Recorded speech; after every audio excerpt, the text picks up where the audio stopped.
Merci beaucoup. Merci à la filière Firando de me permettre de vous présenter ce projet de thèse ainsi que ses premiers résultats et notamment pour le financement de cette thèse qui me permet de me détacher à ce projet doctoral à 100% pendant 2 ans. Et donc, je remercie la filière pour ça. Je vais donc effectivement vous parler d'étiologie moléculaire rare, des déficits en 11 bêta-hydroxylase et puis d'autres formes plus rares d'insuffisance surrénale primaire congénitale. Donc, je suis moi-même pharmacien biologiste et étudiant en thèse à l'Institut Cellules Souches et Cerveau au CHU de Lyon. Donc, en guise d'introduction, vous le savez bien sûr, l'insuffisance surrénale primaire, c'est l'incapacité du cortex surrénalien à produire des hormones stéroïdiennes. Et lorsque le diagnostic est posé durant la jeune enfance ou chez le nourrisson, eh bien, les étiologies sont génétiques dans 80% des cas. Et donc, la majorité de ces formes génétiques, à hauteur de 90%, sont des hyperplasies congénitales des surrénales, dont je vais parler dans une première partie de cette présentation. Et puis, 10% vont être des causes plus rares, non hyperplasiques, associées à une multitude de gènes responsables. Ces approches, justement, non hyperplasiques, passent par des panels de gènes en NGS, dont actuellement les rendements diagnostiques sont de l'ordre de 60-70% sur des cohortes déjà publiées et donc qui constitueront cette fois une deuxième partie de cette présentation. Donc, l'objectif principal de la thèse, eh bien, c'était de mieux comprendre les mécanismes moléculaires impliqués dans le développement de la corticosurrénale et notamment de ses fonctions endocrines en étudiant une cohorte d'insuffisance surrénale primaire congénitale, notamment dans ses formes en impasse de diagnostic moléculaire. Donc, je vais évoquer dans un premier temps effectivement le déficit en 11 bêta-hydroxylase pour lequel on a pu étudier une cohorte historique de 30 ans de diagnostic moléculaire et qui va se décliner donc en deux axes. Dans un premier axe, je vous parlerai de variants particuliers du gène CYP11B1 qu'on a pu mettre en évidence. Et dans un second axe, un paradigme de ce déficit qui change avec un gène nouveau décrit dans l'hyperplasie congénitale sous cette forme, qui est le gène donc FDX1. Et puis, dans un troisième axe, je vous parlerai de formes syndromiques rares, mais qui sera plus une partie de perspective exploratoire dans la suite de cette thèse. Donc, le déficit en 11 bêta-hydroxylase, c'est la deuxième cause d'hyperplasie congénitale des surrénales, qui a une incidence qui est estimée à environ une naissance sur 200 000. Et le paradigme est donc celui d'une maladie monogénique liée à des mutations du gène CYP11B1. Et donc, ces variations se transmettent sur un mode autosomique récessif et sont associées à une perte de fonction de la dernière étape de synthèse du cortisol, ici, due à une perte de la 11 bêta-hydroxylase. Donc, on a un marqueur biologique intéressant qui drive assez facilement l'étude génétique. C'est le 11-désoxycortisol, qui est le dernier précurseur qui augmente de façon pathognomonique dans ces phénotypes particuliers. Et puis, on a effectivement aussi l'augmentation de la production des précurseurs surrénaliens des androgènes, qui sont liés à l'ensemble du phénotype, sur lequel je ne reviendrai pas forcément ici. Donc, on a pu donc étudier une cohorte de plus de 200 familles après 30 ans, comme je le disais, de diagnostic génétique, dont le rendement diagnostique moléculaire était de l'ordre de 77%, c'est-à-dire 77% des cas pour lesquels on trouvait bien deux atteintes, une atteinte biallélique chez les patients, ce qui demeurait près d'un quart des cas en impasse de diagnostic moléculaire. Et donc, pendant longtemps, on a rendu ces variations, ces absences de variations en disant bien que ça ne remettait pas en question le diagnostic quand le phénotype hormonal et clinique est fort et qu'on ne trouve pas de variation du gène CYP11B1. C'est finalement une situation qui était relativement fréquente. L'objectif de ce premier axe de thèse, c'est donc de résoudre ces impasses diagnostiques et je vais vous montrer quelques cas et exemples de résolution. Donc, je vous propose d'abord de regarder une première famille donc, dans laquelle vous avez ici une atteinte sur un seul allèle qui a été trouvée chez un cas ici en 2.1 avec une première mutation qui était une petite insertion des lésions qui a été trouvée par une méthode de Sanger et puis pas de deuxième mutation sur l'autre allèle transmis par la mère. Et donc, une approche de seconde intention qui utilise cette fois-ci le NGS a permis d'aller jusqu'au bout du diagnostic. Alors, le NGS, ce n'est pas la méthode de choix pour l'étude du gène CYP11B1, parce que CYP11B1 partage une forte homologie avec le gène CYP11B2, et les pipelines d'alignement bioinformatique sont assez inopérants pour replacer le bon variant sur le bon gène et vont confondre des variants de CYP11B1 en les réalignant sur B2 ou inversement, ce qui crée un risque de faux positif ou de faux négatif. En tout cas, dans le NGS en short read, après, il peut y avoir des développements possibles en long range. Et donc, ce qu'on voyait ici en allant au cœur de la donnée NGS, qui n'avait trouvé aucun second variant chez la mère, c'est comme vous le voyez ici, une rupture de profondeur de séquençage dans deux régions, dans l'exon 5 et dans l'exon 6 du gène CYP11B1. Et donc, en allant au cœur de la séquence, on se rendait compte qu'en fait, il y avait une rupture d'alignement à l'extérieur de cette rupture et à l'intérieur de ce domaine, avec des séquences de l'exon 5 qui se retrouvaient alignées sur l'exon 6 et inversement, des séquences de l'exon 6 alignées en sens inverse sur l'exon 5, ce qui nous a fait suspecter un réarrangement structural qu'on a pu valider par une approche d'amplification spécifique, par un jeu d'amorces qui permettait d'amplifier spécifiquement un allèle inversé. On a pu mettre en évidence des amplicons de taille anormale chez le sujet atteint et chez sa mère, avec une amplification, vous voyez, spécifique qui n'amplifiait rien chez le père et qui remontrait bien, deux zones ici, deux régions qu'on a pu séquencer et montrer une inversion intragénique courte de 700 paires de bases. L'étude de cette famille, en fait, elle a un message, c'est que les deux méthodes de diagnostic moléculaire ont les deux un intérêt, à la fois le séquençage de Sanger, qui est le gold standard, et également le NGS, l'un palliant aux lacunes de l'autre, et notamment pour les variants structuraux qui peuvent être loupés à la fois par le Sanger et par les pipelines bioinformatiques du NGS. Donc ça, c'était le message sur ces variants de structure qui sont bien plus rares. Je vous parle maintenant d'un variant intronique ponctuel. Donc, une autre approche d'exploration des familles en impasse de diagnostic, ça va être notamment d'étudier des variants qui sont recensés dans des bases de données de polymorphisme et qui pourtant, en étudiant la ségrégation de ces variants dans les familles, et notamment dans des familles contrôle, font soulever des hypothèses de pathogénicité de ces variants qui, a priori, ne devraient pas être retenus comme pathogènes. Et donc, on trouve effectivement un variant intronique profond de l'intron 5 du gène CYP11B1, qui est une mutation ponctuelle d'une cytosine en une guanine, dont l'hypothèse est la révélation d'un site d'épissage alternatif GT et donc une anomalie de splicing. Et en fait, on met en évidence cette anomalie dans plus de 38 familles et 44 patients pour lesquels il manque justement un variant pour expliquer le phénotype. Et donc, on a pu confirmer cet effet en utilisant l'outil du minigène, et donc qui a permis de confirmer l'apparition d'un site donneur GT et donc un splicing aberrant avec une exonisation de 148 bases introniques qu'on retrouve dans les transcrits matures dans un modèle de surexpression en lignée humaine de ce minigène. Une redondance d'un variant qu'on a pu valider, assez intéressant dans une maladie rare avec 38 familles concernées, ce qui nous a poussé à mettre en place une étude rétrospective sur données multicentriques pour lesquelles de nombreux centres ont participé pour recueillir des données cliniques et hormonales au moment du diagnostic chez ces patients.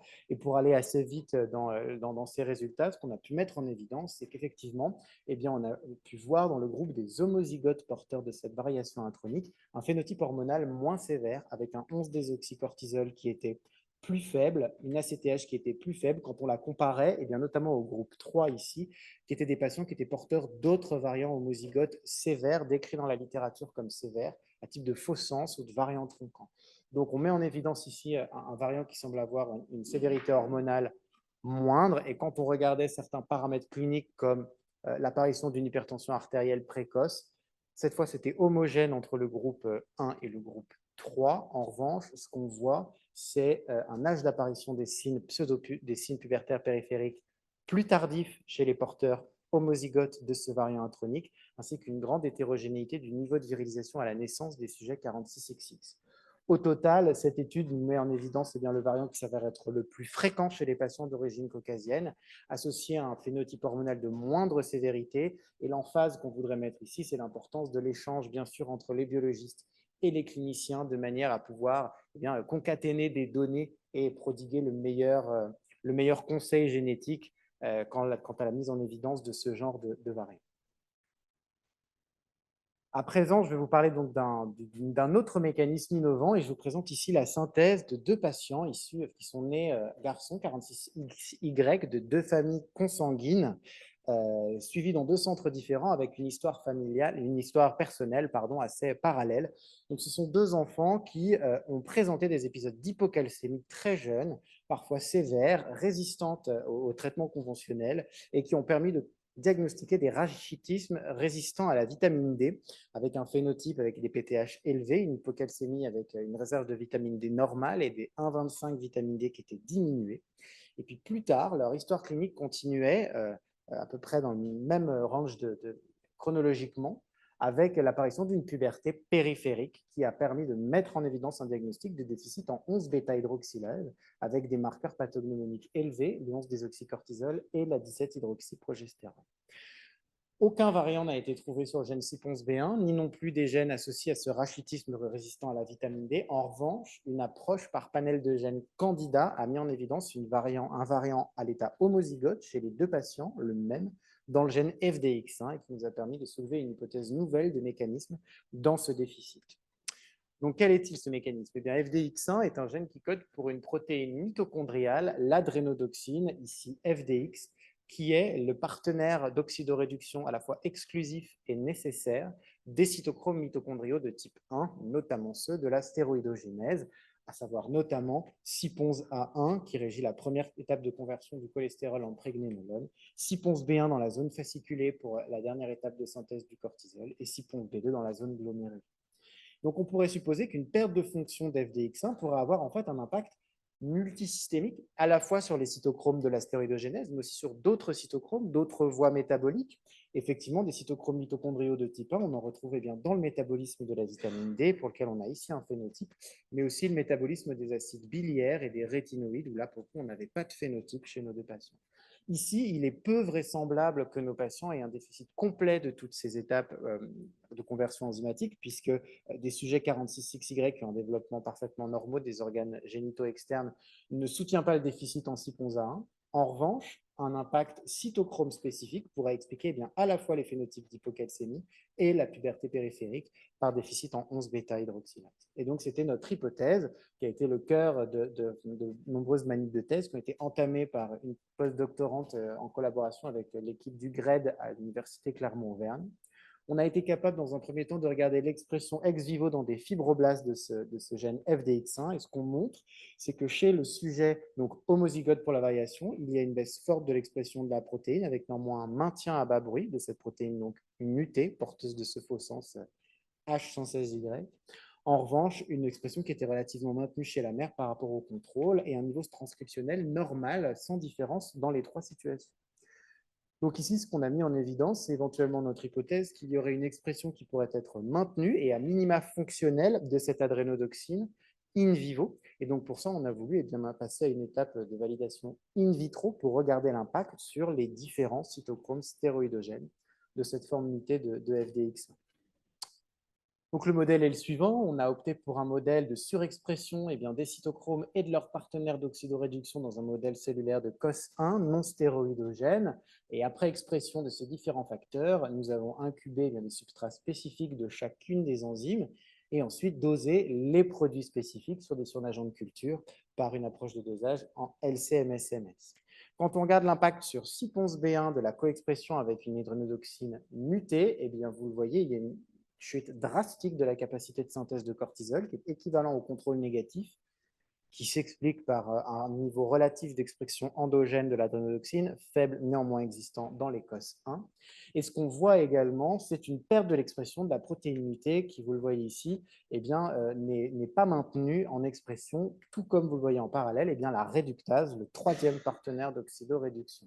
Et quand on regarde à l'échelle transcriptionnelle, on voyait que les transgènes étaient correctement maintenus en stade muté comme en stade sauvage. Et donc, l'hypothèse était de dire qu'il y avait une perte d'expression de la protéine. Qu'en est-il de CYP11A1? Eh bien, quand on coexprime cette adrénodoxine mutée avec CYP11A1, cette fois-ci, on observe un maintien partiel important de la capacité de production de prégnénolone à partir du cholestérol, avec 41% d'activité enzymatique maintenue, ce qui est en accord avec notre phénotype sur l'idée d'un impact cytochrome spécifique. Et quand on regarde l'expression de la protéine, on voit un maintien de l'adrénodoxine mutée, partiel également, associé à un maintien de la réductase de l'ordre de 50%, qui peut être comparable avec le niveau de maintien de l'activité enzymatique. Donc ici, ce qu'on souhaite regarder maintenant, c'est l'interaction de ce partenaire d'oxydoréduction muté avec les différents cytochromes, les conséquences de cette interaction sur sa stabilité protéique. Et puis d'autres perspectives de ce travail sont également le métabolisme mitochondrial avec l'impact potentiel de la fuite d'électrons sur ce métabolisme et sur notamment la production des espèces radicalaires de l'oxygène. Donc en guise de conclusion, c'est la première description d'une perte de fonction constitutionnelle de FDX1. Jusqu'à présent, tous les modèles un modèle de chaos de souris a été décrit comme létal et la perte de fonction constitutionnelle n'avait pas encore été décrite chez l'homme. On met en évidence ici une mutation fonctionnelle à l'état homozygote associée à un phénotype de déficit en bêta-hydroxylase par impact cytochrome spécifique. Le message de cet axe, c'est que dans le cas de présentations phénotypiques qui sont très évocateurs de blocs de la stéroïdogénèse sur ces cytochromes mitochondriaux, donc associant à la fois une insuffisance surrénale et une variation du développement génital selon le karyotype, eh bien, doivent faire penser à séquencer en seconde ligne, après le séquençage des gènes de la stéroïdogénèse, FDX1, que nous décrivons donc, et FDXR, l'autre partenaire d'oxydoréduction, qui a fait l'objet également de découvertes récentes dans son implication dans des phénotypes de VDG. Donc, tous ces axes ont permis de réduire l'impasse diagnostique de 22, pour être assez bref, à 6% d'impasse qui demeure dans cette cohorte de déficit en. Et puis, je serai plus rapide sur la fin. Un troisième axe sur les formes rares non hyperplasiques. Le nombre de gènes impliqués dans ces insuffisances surrénales primaires congénitales s'étend depuis quelques décennies maintenant, avec des gènes du développement et du maintien de la zonation de la surrénale, des gènes de la signalisation de la CTH, des gènes du stress oxydant et du métabolisme mitochondrial, etc., etc. Actuellement, nous sommes à 35% d'impasse diagnostique dans ces formes rares non hyperplasiques sur une cohorte avec l'ADN qui a été étudié au laboratoire à Lyon, mais issu d'un recrutement national français de patients. L'objectif de cet axe, c'est comprendre et découvrir des mécanismes moléculaires originaux avec derrière une physiopathogénie qui nous permettrait de mieux comprendre le développement fœtal et le maintien de la structure de la surrénale. Donc, dans cette approche, je me suis particulièrement intéressé aux formes restrictives sévères à type de syndrome IMAGE et MIRAGE, qui sont des formes graves d'insuffisance surrénale associées à d'autres traits syndromiques, notamment des variations du développement génital, mais également des anomalies de l'hémogramme, des anomalies rénales, des myélodysplasies, des troubles osseux, etc., etc. Et effectivement, nous avons un certain nombre de patients avec suspicion de syndrome Mirage, 14 patients présentant des mutations du gène SAMD9, qui est le gène décrit, et 22 familles en impasse de diagnostic. Et donc, l'hypothèse a été de partir du phénotype et de clusteriser ces patients en fonction de leurs traits redondants sur le phénotype et de traits syndromiques. Et nous mettons en évidence des clusters assez homogènes associant une anomalie de développement des surrénales, un retard de croissance intra-utérin et d'autres traits redondants à type de dysmorphie, d'anomalies osseuses, notamment d'anomalies épiphysaires et d'anomalies de la taille des os longs, de troubles cardiovasculaires redondants. Et nous supposons que une étiologie molaire commune non connue pourrait expliquer ces phénotypes syndromiques. C'est actuellement un projet de génome qui est en cours et financé par la Fondation Maladies Rares. Voilà, j'en ai terminé. J'en profite pour dire que l'insuffisance surrénale primaire congénitale a maintenant une indication dans le plan France Médecine Génomique qui existe depuis peu et qui a donné lieu à une première RCP d'inclusion dans le plan France Médecine Génomique récemment, et donc qui permettra peut-être l'accès au génome facilité pour ces patients via cette RCP, auquel je vous incite à présenter vos patients, bien sûr, si vous en avez. Je remercie mes encadrants, l'ensemble de l'équipe sur le CHU spécifique de Lyon et dans l'équipe de recherche. Merci pour votre attention.